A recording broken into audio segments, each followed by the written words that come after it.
নয়নে দেখেছিলাম, বদনে দেখেছিলাম, প্রতিটি ধূলি কণার মধ্যে দেখেছিলাম রাম। রাম বিনে আমার এই হৃদয়ে আর কোন নাম ছিল না। সত্যি এই পৃথিবীতে রাম নামে হল্লা পাশানে ছিল, চরণ পরশে মানবী হলো। ওই কুম্ভকর্ণে আমার রাম নাম নিয়ে উদ্ধার হয়ে গেল। বিভীষণ পুত্র তরুণী ছিল, রামের চরণে আত্মসমর্পণ করল। অবশেষে দশানন রাবণ এসে রামের চরণে সমর্পণ করল। তাই মা, ওই রাম এসেছে আমার কথিত পাগলের রূপে। পৃথিবীতে সকল পাপি তাকে উদ্ধার পরিবার করে রাম এসেছিল ভব সংসার। তাই একটিবার যারা যারা বসে আছে, প্রভু রামের নামখানা একটিবার বদন খানাতে নেই, একটু মুখে নিয়ে আমাদের দেহটা প্রভুর চরণে সমর্পণ করি, যেন প্রভু দয়াময় আমাদের দেহের সকল পাপ গুলো দূরীভূত করে তার চরণে আশ্রয় দেয়। তাই সকলে একবার বলবো, ওই আমার রাম জয় রাম জয় রাম জয় রাম। সবাই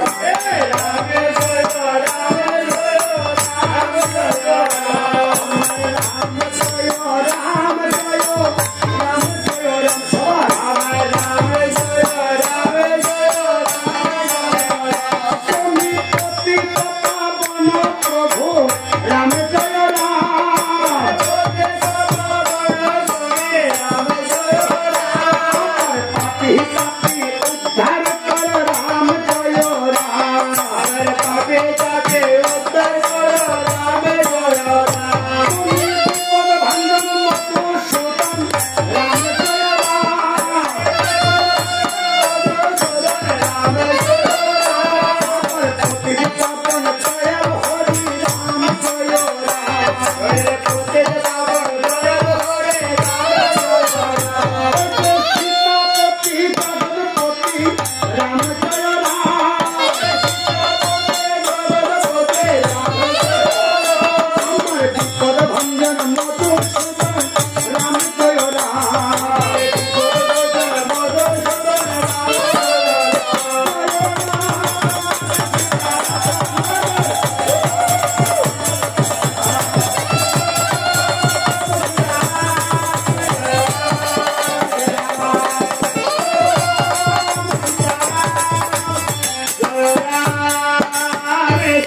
এই কথা কি কখনো বিশ্বাস করা যায়?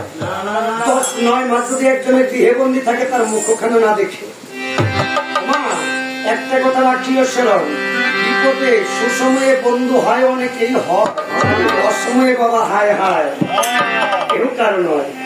তাই আজ সীতার বিপদে খেলা কেমন করে আসে বলছে সখী শুনো দিয়ে মন, আমরা কিছু জানি না কিছু বুঝি না। ওই দশানন রাবণের ছবি আমাদেরকে একে দেখাতে হবে বলছে সখী রে, তোরা যখন এত করে বলেছিস একটি দিনের কথা মনে করেছি, যেদিন ওই দশানন রাবণ আমাকে হরণ করেছিল সাধু ভেসে।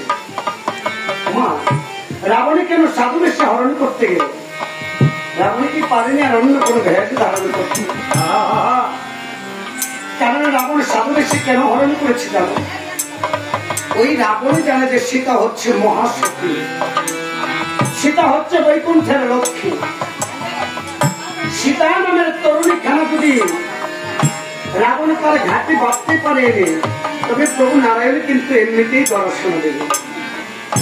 কারণ যদি ভগবান কৃষ্ণকে পেতে হয় আগে রাধা বসতে হয়, যদি শিবকে পেতে হয় আগে মা দুর্গাকে বসতে হয়। কারণ পৃথিবীতে নারী শক্তি হচ্ছে আদি শক্তি।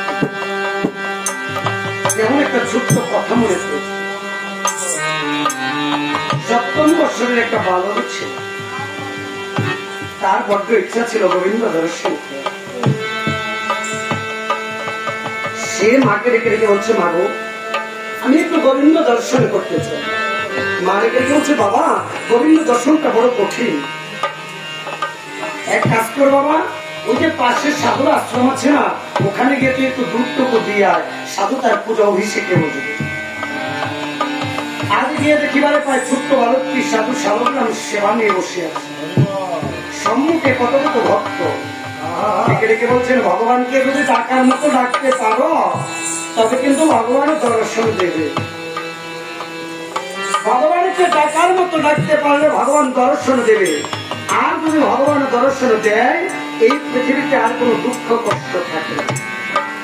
7 বৎসরের বালক মনের মধ্যে গেঁথে গিয়েছে। সকল ভক্ত চলে গিয়েছে, বালকখানা গিয়ে মুনির চরণ ধরেছে, বলেছেন ওগো ব্রাহ্মণ মহাশয় তুমি তো বলেছ ভগবানকে ডাকার মতো ডাকতে পারে নাকি আমার প্রাণে গোবিন্দ দর্শন দেয়। তুমি কি গোবিন্দকে দেখেছ? ব্রাহ্মণ মনে মনে চিন্তা করে কোন পাগলের পাল্লায় পড়লাম রে বাবা। তো ব্রাহ্মণ বলতেছে না রে বাবা আমি গোবিন্দ দেখিনি। বলছে গোবিন্দ দেখনি? বলছে না। তুমি এত বছর করে ডাকছো গোবিন্দ দেখনি, তাহলে বলছো যে ডাকার মতো ডাকলে গোবিন্দ পাওয়া যায়। বলছে হ্যাঁ ডাকার মতো ডাকলে গোবিন্দ পাওয়া যায়, গোবিন্দকে পেতে গেলে বড্ড কষ্ট করতে হবে। বলছে ওগো ব্রাহ্মণ আমাকে গোবিন্দ দর্শন করাও, আমাকে গোবিন্দ দর্শন করাও। আমি গোবিন্দ দর্শন না করে আমার গৃহে ফিরব। ব্রাহ্মণ মনে চিন্তা করলো ছোট্ট বালক হয়তো একটু কষ্টের কাজ দিলে চলে যাবে, কিন্তু বালকটা না ছিল। বলছে কাজ কর, গোবিন্দ যদি দর্শন করতে হয় প্রতিদিন ওই যে 3 মাইল দূর থেকে গঙ্গা নদীর জল এনে এই গোবিন্দের মন্দিরটা ধুইতে হবে প্রতিদিন সকালবেলা।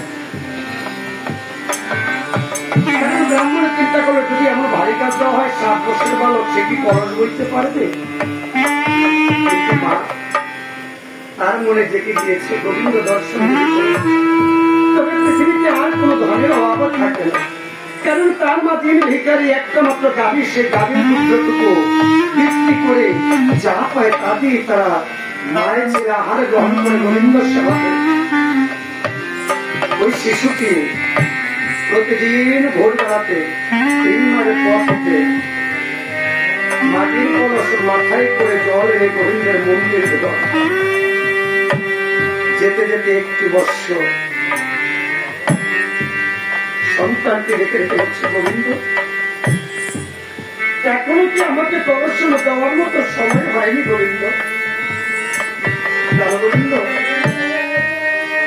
তোমার মন্দির ধোয়াতে গিয়ে জল আনতে আনতে দেখো আমার মাথায় ঘা হয়ে গিয়েছে।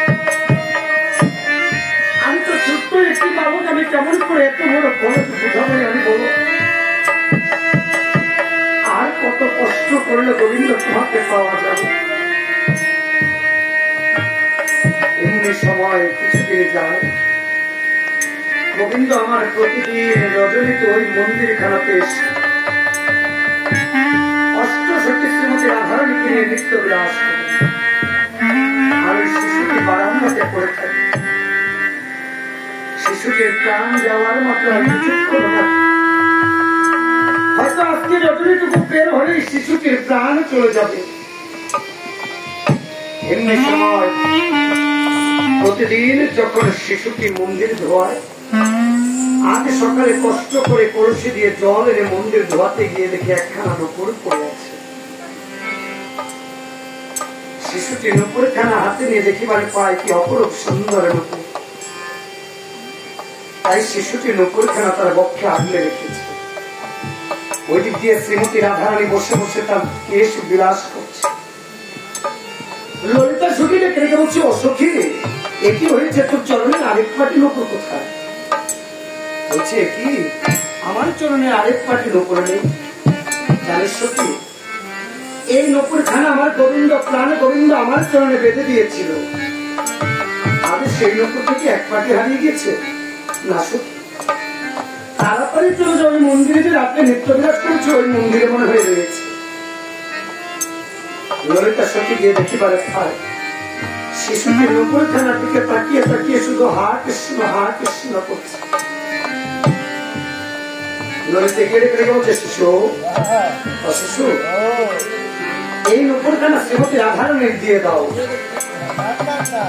বলছে না, নুপুর কি তোমার? বলছে না আমার না তো, রাধারানীর। তবে তোমার রাধাকে পাঠাও আমার নুপুর খানা নিয়ে। এমনি করে ললিতা, বিশাখা, কুন্দলতা সকলে একে একে চলে এসেছেন, কিন্তু নুপুর দিচ্ছে। অন্তে আমার শ্রীমতী রাধারানী উপায়ন্ত না পেয়ে প্রাণ গোবিন্দের প্রিয় নুপুর, তাই আজ সেই রাধারানী এসেছেন। এসে দেখে বলছেন, শিশু নুপুরে খানা দিয়ে দাও। বলছে তুমি কে? বলছে আমি ওই যে শ্রীমতী রাধা। শিশুটি আর কোন কথা চিন্তা না করে চরণ খানাতে গিয়ে ধরে বসে আছে। বলছে তুমি রাধারানী? কতদিন ধরে বসে আছিস শুধু চরণ পাওয়া? তোমার গোবিন্দ কি দেখে না আমি যে এত কষ্ট করছি? শুনেছি তাকে রাখার মতো ডাকলে নাকি পাওয়া যায়। দেখো না রাখো, আমার মাথাতে ঘা হয়ে গিয়েছে, দুদিনের পরে আমি চলে যাব। কখনো জানি প্রাণ বাইরে চলে যাও, কিন্তু তোমার গোবিন্দ তো আমাকে দেখা দেয় না। এই প্রেমের বন্ধনে তুমি গোবিন্দকে বেঁধেছ বলতে পারো? বলো না রাধে, আমার গোবিন্দ দর্শন দিতে। বলছে গোবিন্দকে দর্শন এত সহজে পাওয়া যায় না। আমি 100 বছর পরে গোবিন্দের সঙ্গে মিলিত হয়েছি, পাওয়া যায় না তো। আজ দেখবো গোবিন্দ কেমন করে না আসে। আর ভাবতো তার প্রেমের দৌড় দিয়ে দড়ি দিয়ে আজ শ্রীমতী রাধারানীকে বেঁধেছি।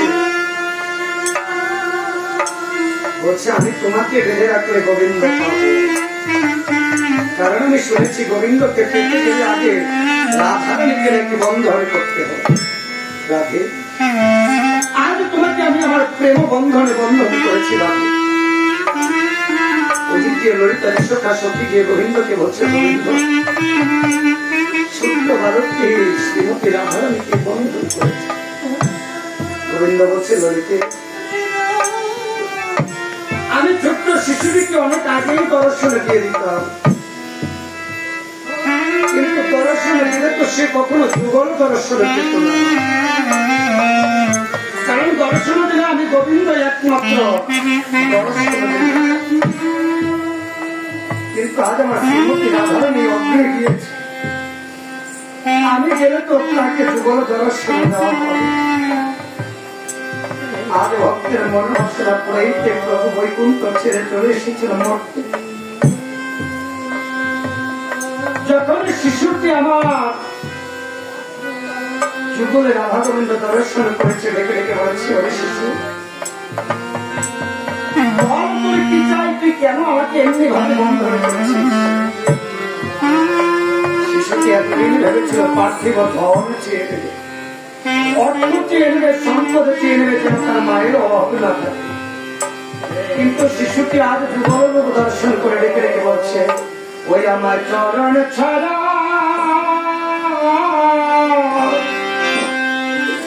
তুমি করো না গো,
শীতে মহারানী আমার ডেকে ডেকে বলেছেন,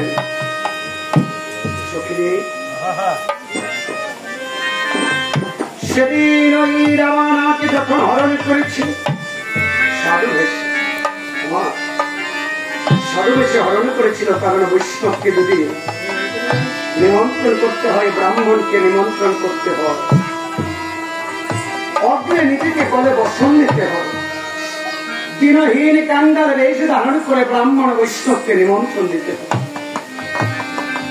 আর আমরা বর্তমানে কি বলি জানো, দাদা মুখের বাড়ি মিলে বৈষ্ণব সভা যায়, ওটা বললাম বৈষ্ণব সভা, ব্রাহ্মণ বাদ গেল, ও দেবন বা দাদা কিও কালকে আমার বাপের সাধ্য দেয় করে গেলাম, তাই নিমন্ত্রণের বহর দুপুরবেলা থেকে তাই সভা করে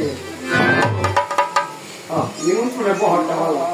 তাই ব্রাহ্মণ বৈষ্ণব যখন নিমন্ত্রণ করতে হয়, গলে বসন নিতে হয়, কাঙ্গাল বেশ ধারণ করে নিবেদন করে ডেকে ডেকে বলতে হয়, ব্রাহ্মণ মহাশয় বৈষ্ণব মহাশয় আগামী করলো আমার বাড়িতে দ্বীপ প্রহরে একটু প্রসাদ গ্রহণ করে আমাদেরকে প্রসাদ দান করে আসবে। শুধু বাবা নিমন্ত্রণ করলেই হয়, আপনি প্রসাদ গ্রহণ করবেন, আমাদেরকে একটু প্রসাদ দান করে আসবে। তাই ব্রাহ্মণ বৈষ্ণব নিমন্ত্রণটা বাবা বড় করবে। তাই সেদিনে যখন ওই রাবণ করেছিল সীতাকে হরণ, কারণ সীতা হচ্ছে বৈকুণ্ঠের লক্ষ্মী, তাই সীতাকে হরণ করতে গেলে রাবণের কামক্রোধ লোভ মোহ মদ মাৎসর্য শরীর ত্যাগ করে ব্রাহ্মণ বৈষ্ণব ব্যাচ ধারণ করে হরণ করেছে, যেন ভিন্নমাত্র অপরাধ না হয় বৈষ্ণবের চরণে। তাই সখী সেদিনে যখন ওই রাবণ আমাকে তপবনে দিয়ে নিয়ে যাচ্ছে, ওই তপবনে পার হতে গিয়ে একখানা সরোবরে পড়ে, সেই সরোবরে আমি রাবণের ছায়াটুকু দেখি, আর ছায়াটুকু অনুকরণ করে তোদেরকে আমি ছবিখানা এঁকে দেখি। আজ ছবি আসছে 5 মাসের গর্ভবতী সীতা সখী। যখন নারীগণ গর্বে করে সন্তান ধারণ, ওই নারীগণ মৃত্যুটাকে আঁচলে বেঁধে ঘুরে, কারণ পুরুষের মৃত্যু থাকে প্রতি পদে পদে, আর নারীর মৃত্যুটা সন্তান যখন ধারণ হয় তখন কিন্তু আঁচলে বেঁধে আসে।